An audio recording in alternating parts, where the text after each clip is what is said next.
Scanning for audio.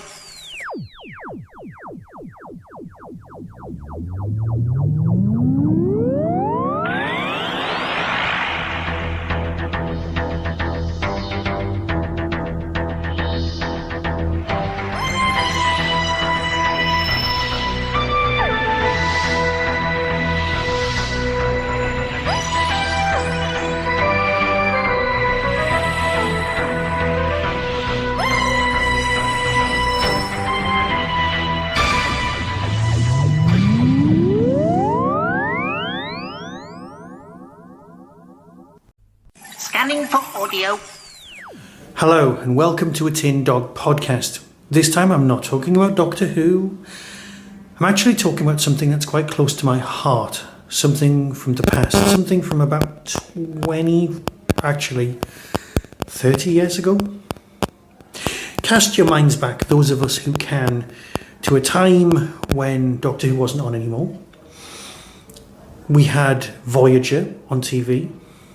Star Trek Voyager, which means that DS9 was still running or possibly just ending. And then we had this new series, Babylon5. Now, Babylon5 was one of my go-to places. A lot of people were very snooty. They were all like, oh yes, it's not quite Star Trek, is it? It was never meant to be Star Trek. Babylon5 was a series that spoke to my very core. I loved it. I know they had production issues. There was a whole thing about it being a 5-year arc, and then they had to rush the end at 4, and then there was a whole extra arc shoved on at the end, so bits didn't happen, and then there was Crusade that happened. It became not a bit of a mess. A bit of a mess is the wrong word. But the full vision of, let's face it, one person's vision just didn't quite get there in the end. But that's then. The series went on. It finished around the year 2000, I believe. See, the memory does cheat. There was always talk that there was going to be not a Blake 7 crossover, but that there was always going to be one scene where there was a TARDIS parked and the security teams were outside with their scanners. That's the kind of not low budget, but Babylon5 could definitely have taken place in the Doctor Who universe. Yes, I know you'll be putting comments at the bottom of the video, or sending me emails, or sending me tweets, or whatever, saying, no, that's not the case, it couldn't possibly be, but it could have. It could have. It had the same aesthetic, the same feel. Over the years, there's the thing called the Curse of Babylon5, and the Curse of Babylon5 is that a lot of the cast have died. It's not really a curse. In 30 years, people will die. Some of them are greatly missed. There used to be Babylon5 conventions, which would be glorious events. The Star Fury conventions are named after the spaceship in this series. The Star Fury, what a fantastic spaceship. Design-wise, this series is great. And you know what? It did benefit from the effects. Let's face it, this was the first TV series where CGI spaceships were there. All right, watching it now, it looks dated, but you know what? So does everything. Into this universe and this fan love.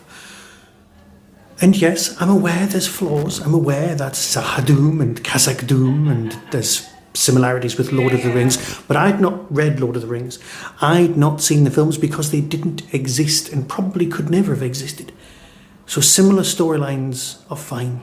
Kosh, Gandalf, we'll leave it there.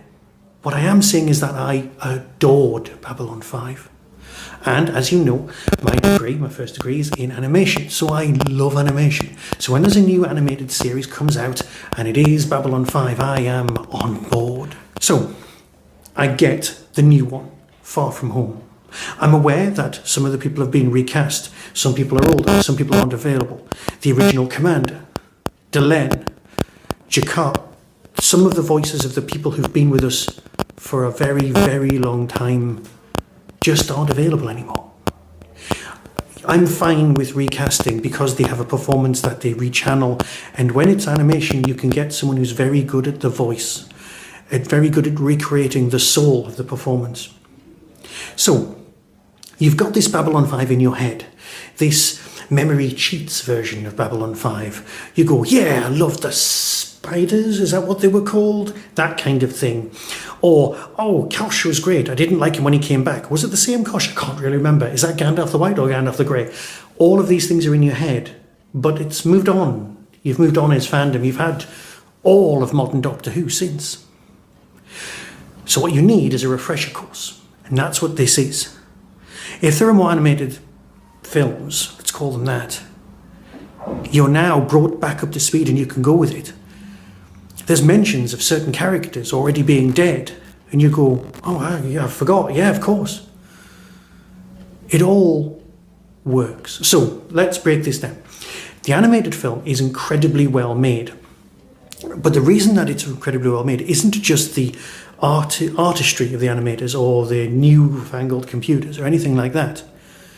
It's because J. Michael Straczynski grew up, learned his trade on things like He-Man, the real Ghostbusters. You'll see his name appear if you watch any retro cartoon time and time again, because he knows about animation. He knows about storytelling in a visual form. He knows that the scripts need more writing in them in order to portray things. He knows his stuff when it comes to animation, so he was perfect to write this. He wrote so many of the originals. His name would just come up and up and up. So that's Babylon 5, the universe as it's set. Now, is it a great story? Well, it's good. It does the job of reminding us of what we've missed, what we've left behind.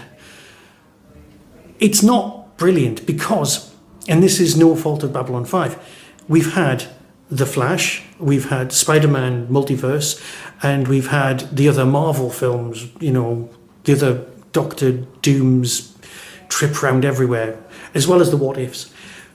Multiverse is a concept we get.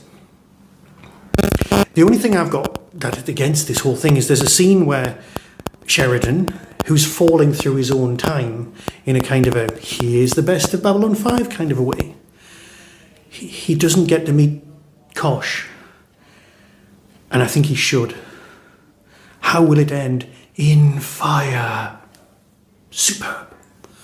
Doesn't happen. He meets someone else who's more spiritual in the series than you remember them being, but that's beside the point. What I'm saying is, this, watching this back, this almost 90 minutes of pure nostalgia really gets you right here, and you're happy because it's here. You're sad because they've had to recast. It's literally an emotional journey. If you don't know Babylon 5, just don't bother. It's not for you, and that's fine. But if you did like Babylon 5, this is for you, because you will be reminded of that thing you loved so much, and you'll fall in love all over again. Yes, there are things that I had an issue with in the TV series. The spiders, the monsters, the villains, the creatures from Sahadum. You never truly saw them, and of course that made them more scary. Their spaceships were fabulous, and they're so well realised here. In fact, all of the ships look gorgeous. But here they are one click and paste design of spidery things running towards you with sort of false shields in front of them, and you're going, okay. You look a bit like something from really good Teen Titans. Not that Teen Titans Go, proper Teen Titans. We'll have that conversation another time. Because you can see them, and you can have whole armies of them, which you couldn't do on TV. Their threat is diminished slightly. It's like seeing a fleet of Daleks versus just one in the shadows. You know what I mean. Look, I've said a lot, but basically I'm saying I loved it. More please. No, really, more please. Because I'll be grateful. Maybe I should watch Crusade again. Perhaps I should buy the Blu-ray. And if that's all this was an advert to get people to buy the Blu-rays, it's probably worked. I'll leave you with it. Until next time, be seeing you.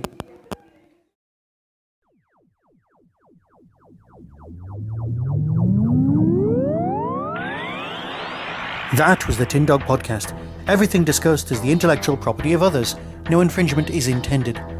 For early access to reviews, follow the show on YouTube or Twitter @TinDogPodcast. To contact the show, email tin-dog@hotmail.co.uk. The Tin Dog Podcast is a founder member of the Doctor Who Podcast Alliance.